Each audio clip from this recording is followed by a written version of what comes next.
Okay, good morning. I had a day off yesterday, so for Mother's Day, and so getting ready to kick back in. We're on day 4, and with the day 4, since we had the day off, we had 3 good days of training. Prior to that, what we're going to do is we're going to come back in. We're going to hit everything today. So we're going to do squat, lunge, push, pull, hinge, twist. Okay, why not, right? We recovered. Now it's a great day for stimulation. So what we're going to do today, though, we're going to kind of bypass the cardio, and because of the workload that we're going to put into the moves, and let me show you what we're going to do. Okay, so we got for today. What I'm going to do is I'm going to start off with 5 pull-ups. Then I'm going to move to 6 lunges with a twist, and you'll see that when I come back in and check it. But basically, I'm just going to lunge and rotate towards the leg that's doing the work. Okay? And then I'm going to do 7 dips. I'm going to do 8 squats. I'm going to do 9 swings, but they're going to be one-arm swings. So I'm going to do 5 one side, 4 the other, and then just rotate those back and forth. Okay? Now, my challenge, when I'm trying to do that, I'm going to do that on 2 minutes. I'm going to do 30 rounds of that, so I get 60 minutes of work. So if I have the dosing correct, I'll make the reps. But what will happen as I'm going through the challenge, the system challenge, is going to get more and more demanding as I'm going through, right? Harder and harder to recoup after every round. So I'll start off, it'll be fine, it's fine, and then my ventilatory threshold or my ventilatory rate will start to increase. It'll keep going. I'll really be blowing. My heart rate's going to go up. It's going to get to a point. And if I can manage that, I've got some really big numbers here, right? I'm going to end up with 150 pull-ups, 180 of some type of lunge twist. I'm going to have 210 dips. I'm going to have 240 squats. I'm going to have 270 swings. Those are big reps, right? A lot of big work. So my cardiovascular system is going to be challenged. My cardiorespiratory system is going to be challenged. So I'm getting this great benefit all across the spectrum, right? Without necessarily crushing my musculature, crushing my joints, and all those things, right? I'm just kind of working through it. So it's going to be a big challenge. It's going to be a good big challenge. What can you do if you don't necessarily have all of that equipment, or you're not necessarily proficient in that? Well, almost the same thing. I can take a dumbbell and I can do 5 bent over rows, right? Then I can still do the lunge twist. Even if I don't have a band, I still can twist in the motion. It's still a twisting action, right? I can do 7 chair dips, 2 dips, put my legs out, 2 chairs, I put my legs out and put my hands in between and work on that dipping action. I can do always 8 squats. And then instead of doing a swing for a hinge or a deadlift, I can do a single leg touchdown, SLTD, single leg touchdown. That's standing on one leg and then reaching down to the floor with the opposite. And I'll demonstrate that at the end of the workout. Okay, let's get going. I'm gonna pop you back in. Last round. Hopefully everything's going great by then, and then we'll have a quick little chat afterwards. All right, let's go. Okay, guys. I thought I'm suffering pretty bad, so I thought you'd like to see the last 2 rounds. I had to make an addendum, which you'll see. So here we go. I got to turn the timer on. Finish my rest.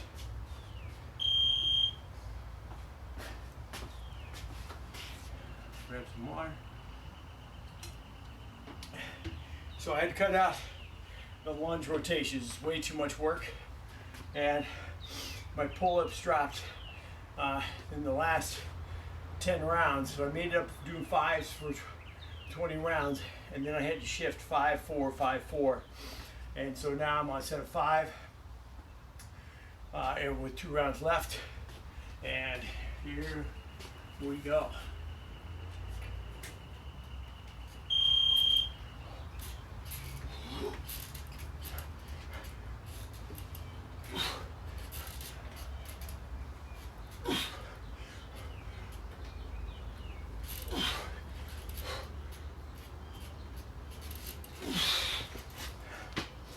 Okay, so we got 6 dips. Well, there's supposed to be 7. I dropped it 6.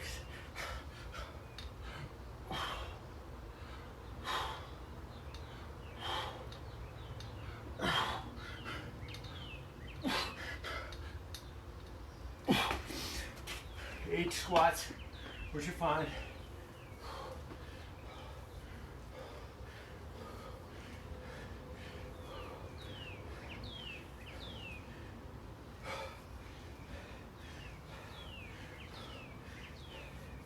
And then I switched to 2 arm swings just to breathe better. But with 48-9.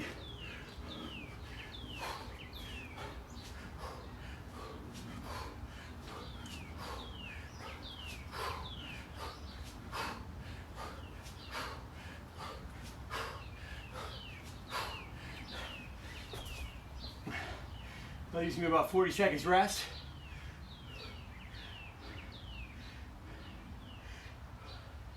And this is the drift I was telling you about. The only system left to replenish is aerobic metabolism, right? My heart rate increases, trying to get the oxygen, nutrients into the muscles, clear out the waste, so that I could come back to it again. So the system gets challenged, and that's where the buildup comes. 5 seconds last round. I'm gonna try for 5. I'll take what I get.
All right, good.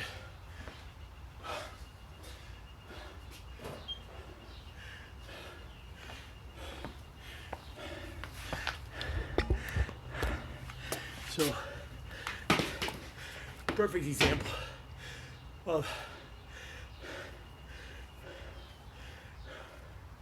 a little bit of ego, thinking I can handle that workload, because on paper it didn't look that bad, but on 2 minutes, it became very evident very quick that I wasn't going to come back far enough down in order to hit the next set. So I optioned for the most cumbersome one, which would be the lunge twist. Take that out. And I couldn't do the 7 dips. I think I lasted like 8 rounds. I said nope. Dropped this to 6. I was sinking between my shoulders, getting up here, and I couldn't keep it up here out of here. And it was also, I could feel it affecting my pull-ups. So pull-ups. So I went from, started going 5-4s around minute 40, so 20 rounds. But then ends up being 140, 145, 146 on the day, on 2 minutes for an, So squats are nice, That's great. And the swing gets a little bit towards the end. I can really feel if I didn't keep the air moving, I'd get bottled up and I would get behind my breath. It'd take longer for me to recover before I got to pull-ups, and then I'd be out of sync. Try to keep that going.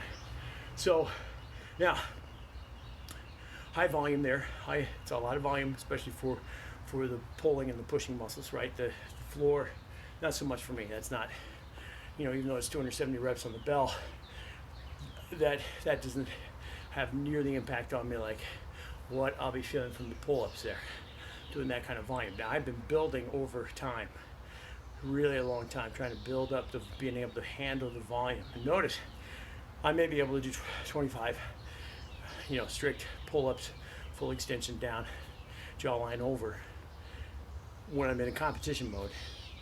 But I rarely go over 7 or 8 reps and work on. Primarily my sweet spot is the 5-6. Like I can keep doing that. And now what I've done, instead of increasing reps, I'm increasing the sets here on a day like today. Now I'm gonna need some days of recovery for that, right? But because I'm not bouncing out of the bottom, I'm not doing that recoil. I don't have near that joint tendon, joint connective tissue issues that a lot of people you see have. It usually has to do with shortened range of motion. It has a lot to do with the rebounding on the bottom of the action and not being able to control each portion of that movement. And when you start doing it, you're going to suck at it. Even if you can do 5 now, 5 half ones, you go 1 all the way out and come back up, you're done. Right? If you can even get over the bar, because you haven't trained that range of motion. But as soon as you clean that up, your numbers go. It starts moving up, and it moves up very quickly. It goes for everything. I mean, it's the take-home message for most of this thing: is clean up those movement patterns, make those movement patterns pure, no matter what level state of fatigue you are in. That way, you can always rely on that form being there. Okay. And again, check the ego at the door. I had to back out. I would have been done if I would have tried to keep that going. I would have been 20 minutes. I would have been even and blowing and then irritated the rest of the day because I didn't get smart. So that's it. We'll come back tomorrow. Now I can play around with tomorrow now. So I have a lunge and a twist to play with, and I got a core that I can play with for tomorrow, which is great. So now we can come back in and we can make some switches there. All right, here we go. Let's check out. Time to hit the day. All right, good work. Bye-bye.